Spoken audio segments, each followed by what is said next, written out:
કર્યો છે તો એને દુઃખ થશે, એટલે એને સીધું કીધું નહીં. પછી વિચાર કરો કે મારા વર્તન દ્વારા હું એને જણાવી દઈશ કે મેં તમારો દેવી ત્યાગ કર્યો. અને ઇતિહાસની અને પુરાણોની કથા કહેતા કહેતા ભગવાન શિવ અને સતી બંને કૈલાસ પધાર્યા. દેવ ધ્યાનમાં બેસી ગયા છે. શું થયું છે મનમાં જરા વિચાર કરે છે કે શું થયું છે. એ વિચારમાં એ દુઃખમાં દેવી દુબળા પડવા લાગ્યા. ઘણા વર્ષો વીત્યા પછી ભગવાન શિવજી જાગ્યા અને એમાં જયા અને વિજયા નામની બંને સખીઓએ જઈ અને માં જગદંબા સતીને કહ્યું છે કે મહાદેવ જાગ્યા છે. દોડીને સતી મહાદેવ પાસે ગયા, પ્રણામ કર્યા. મહાદેવે એને સામે આસન આપ્યું છે. જેનો ડાબા ભાગમાં બેસવાનું સ્થાન હતું એની જગ્યાએ ભગવાને એને સામે આપ્યું, સન્મુખ આસન આપ્યું. સતીને શંકા ગઈ કે જેની બાજુમાં બેસવાનો મારો અધિકાર છે, જેની હું અર્ધાંગીની છું, એની જગ્યાએ મને આજે સામે શું કામ સ્થાન આપ્યું?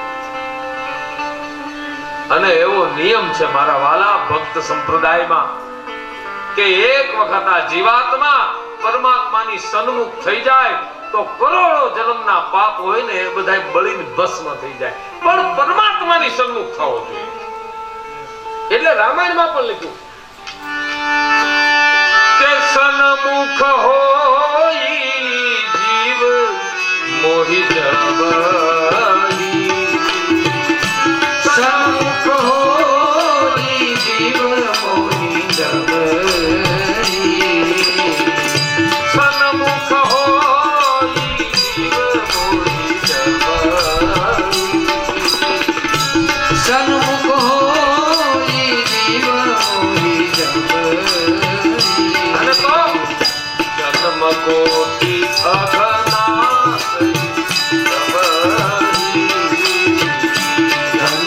કોટી અઘનાશ જન્મ કોટી અઘનાશ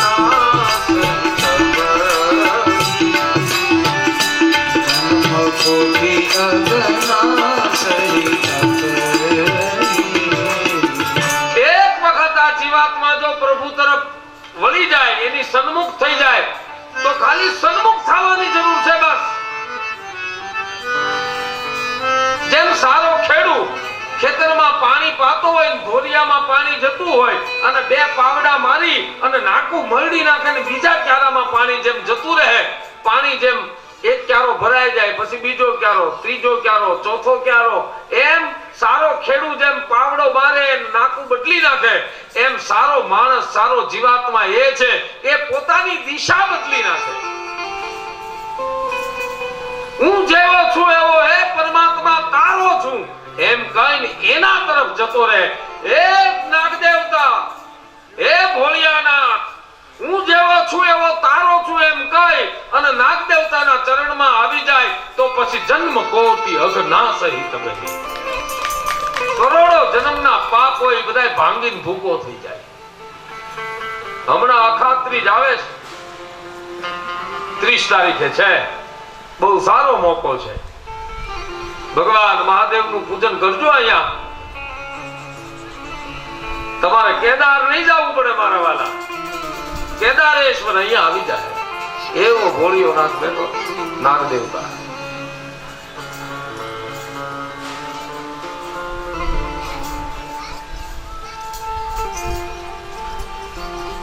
હમણાં જે પ્રદોષ આવે છે 26-27 તારીખે, એમાં પણ મહાદેવની ઉપાસના કરો તો બધા જ પાપ જતા રહેશે.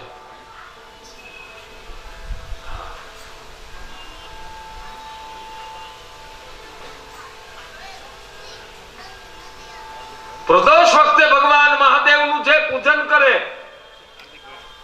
એની જે મનોકામના હોય એ 45 દિવસમાં પૂરી કરે મહાદેવ.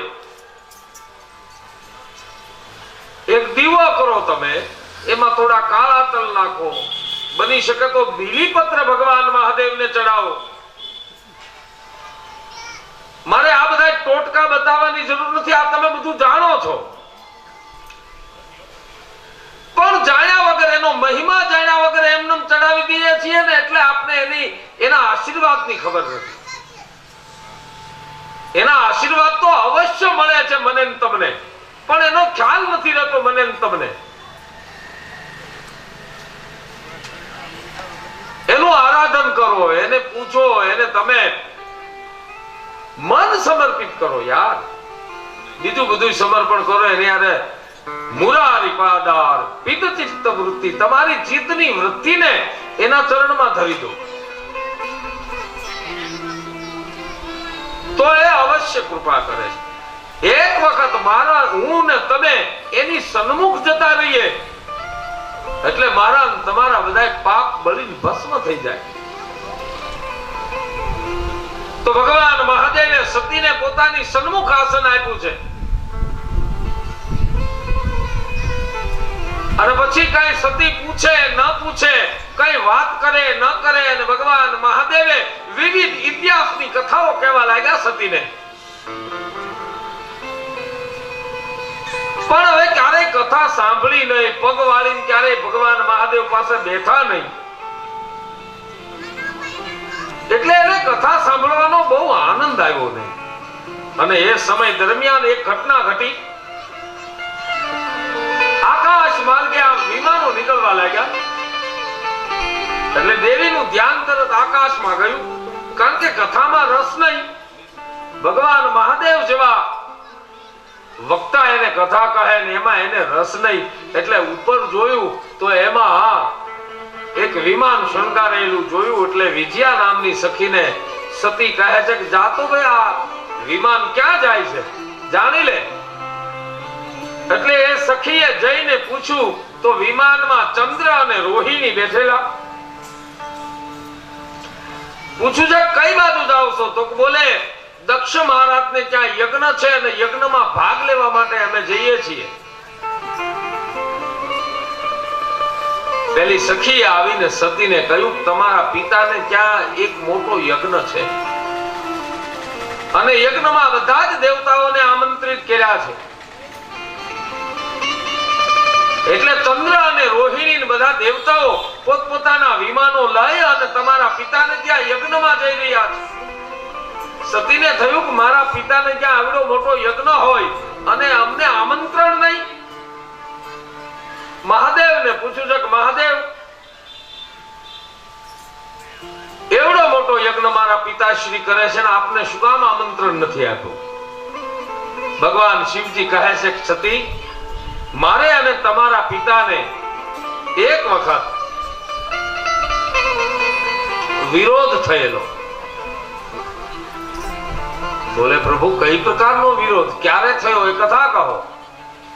ભગવાન શિવજી કહે છે કે બ્રહ્માજીએ જ્યારે તમારા પિતાને પ્રજાપતિ નામનું પદ આપ્યું, પ્રજાપતિ નામનું બિરુદ આપ્યું, એટલે એમણે તીર્થરાજ પ્રયાગમાં એક મોટો યજ્ઞ કર્યો. બધા જ દેવતાઓને આમંત્રિત કર્યા. દેવી ત્યારે મને પણ આમંત્રણ આપેલું.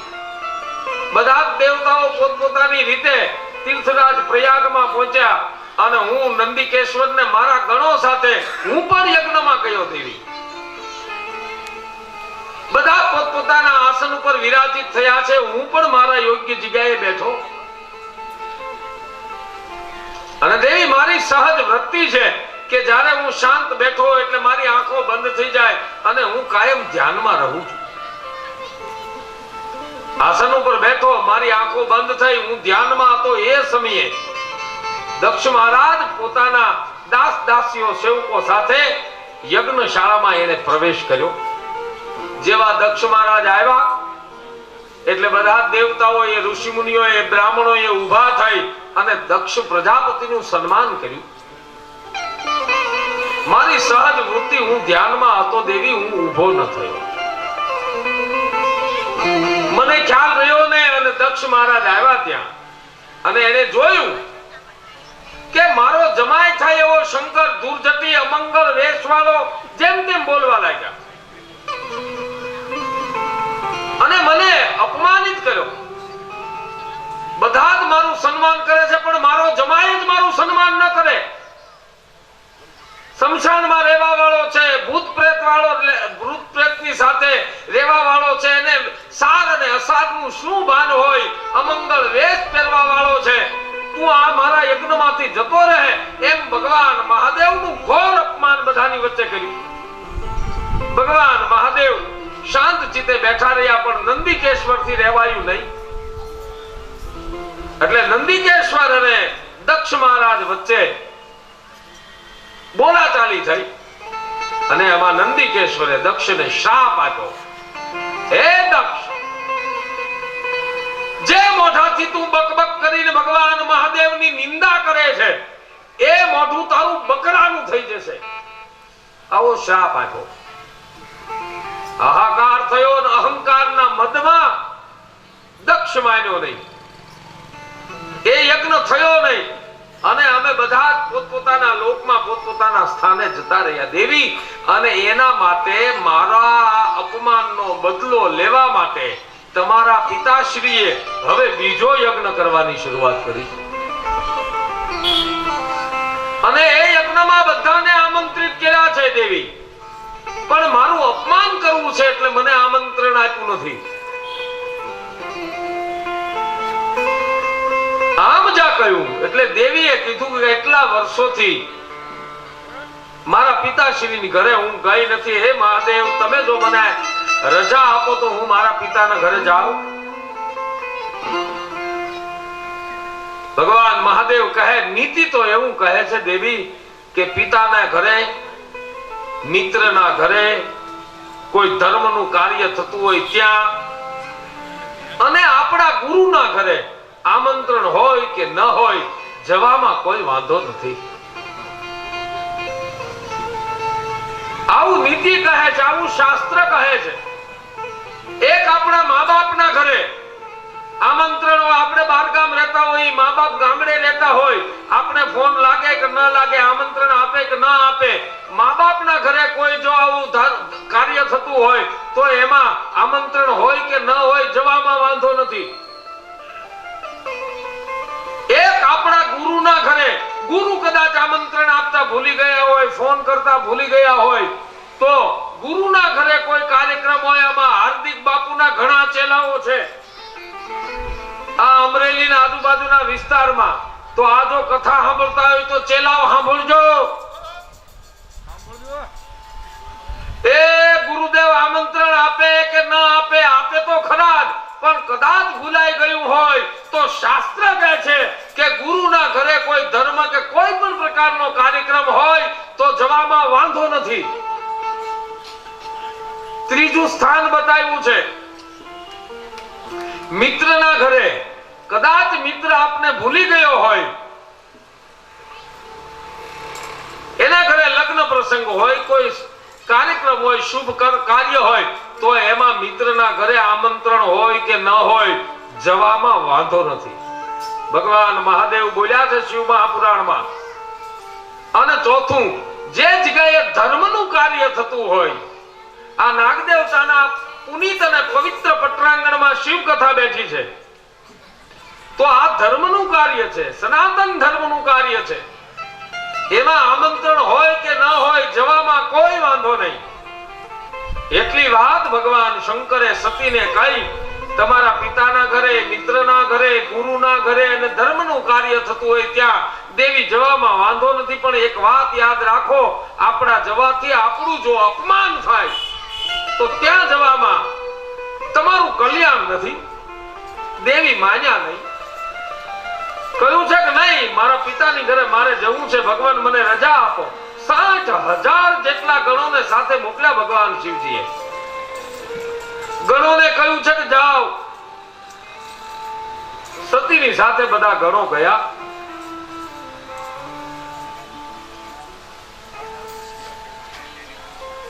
અને જેવા હિમાચલ પ્રદેશમાં પહોંચ્યા છે, જ્યાં યજ્ઞ સ્થળે પહોંચ્યા છે, યજ્ઞ ક્યાં થતો હતો તમે બધા જાણો છો, માયાપુરીમાં.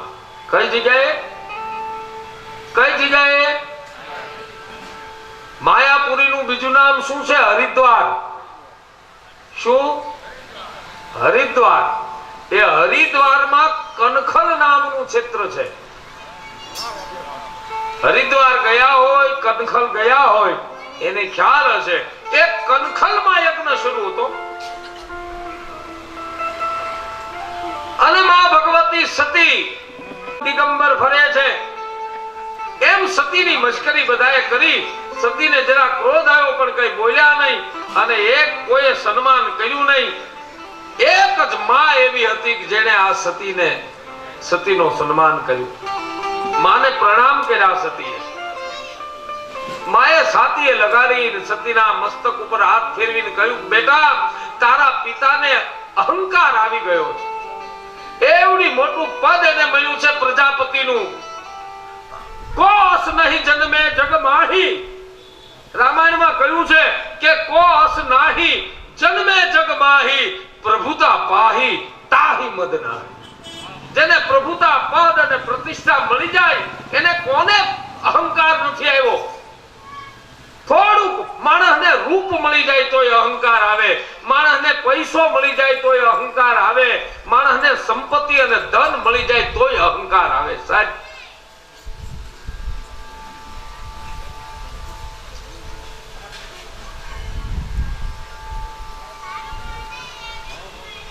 એટલા માટે ઓશો એમ કહે, અહંકાર જાય તો સત્ય ही સત્ય, અહંકાર જાય તો પ્રકાશ ही પ્રકાશ, અને અહંકાર જાય તો જ્ઞાન ही જ્ઞાન. આ અહંકાર સત્ય, પ્રકાશ અને જ્ઞાન આની ઉપર આડો પડદો છે. અહંકાર રૂપી પડદો છે એટલે સત્ય નથી સમજાતું. અહંકાર રૂપી પડદો આવે છે ત્યારે આપણા હૃદયમાં પ્રકાશ નથી થતો. અહંકાર રૂપી પડદો આવે છે ત્યારે મને તમને અમૃતનો સ્વાદ નથી આવતો.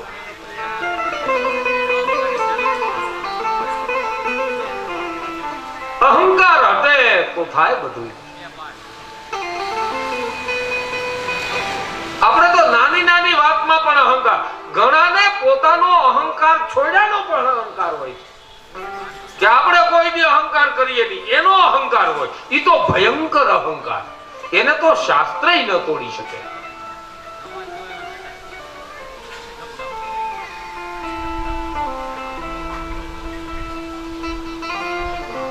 ખેર વળી પાછો અહંકારમાં જતો રહીશ તો ક્યાં પતંજલિ પાસે જવું પડશે મારે.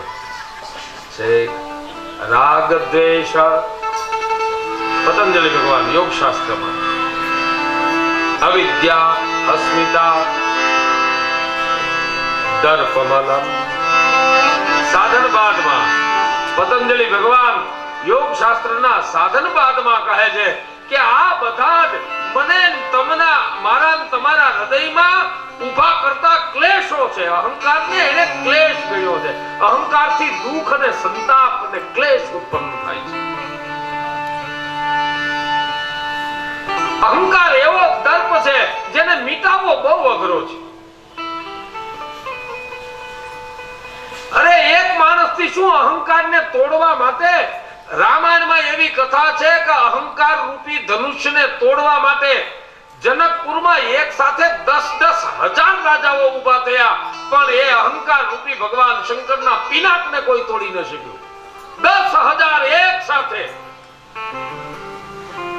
એ કોઈ ન તોડી શક્યું કારણ કે અહંકાર સાથે ગયા હતા. એટલે અહંકાર ન તૂટ્યો ને અહંકાર બેવડાયો. પણ રામ તોડી શક્યા. શું કામ?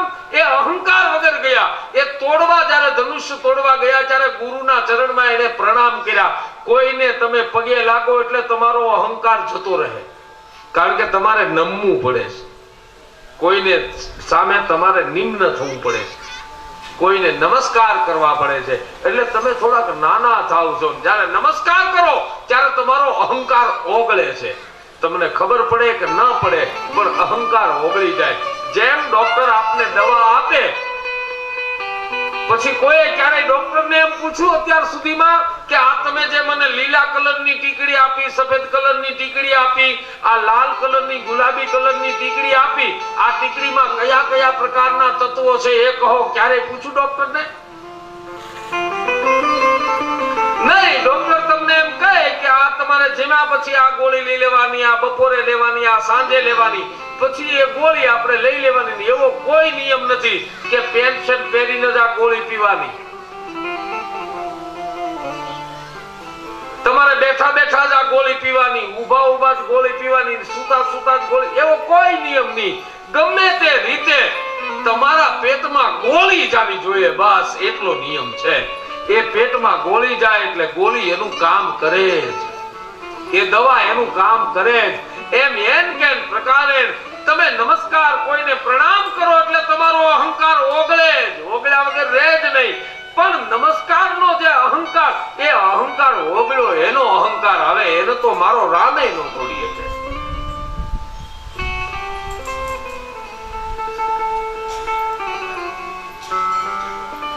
તો વારીણીએ માં સતીને સમજાવ્યા છે કે બેટા અત્યારે તારા પિતાને અહંકાર આવ્યો છે, કારણ કે એને પદ અને પ્રતિષ્ઠા મળી ગઈ.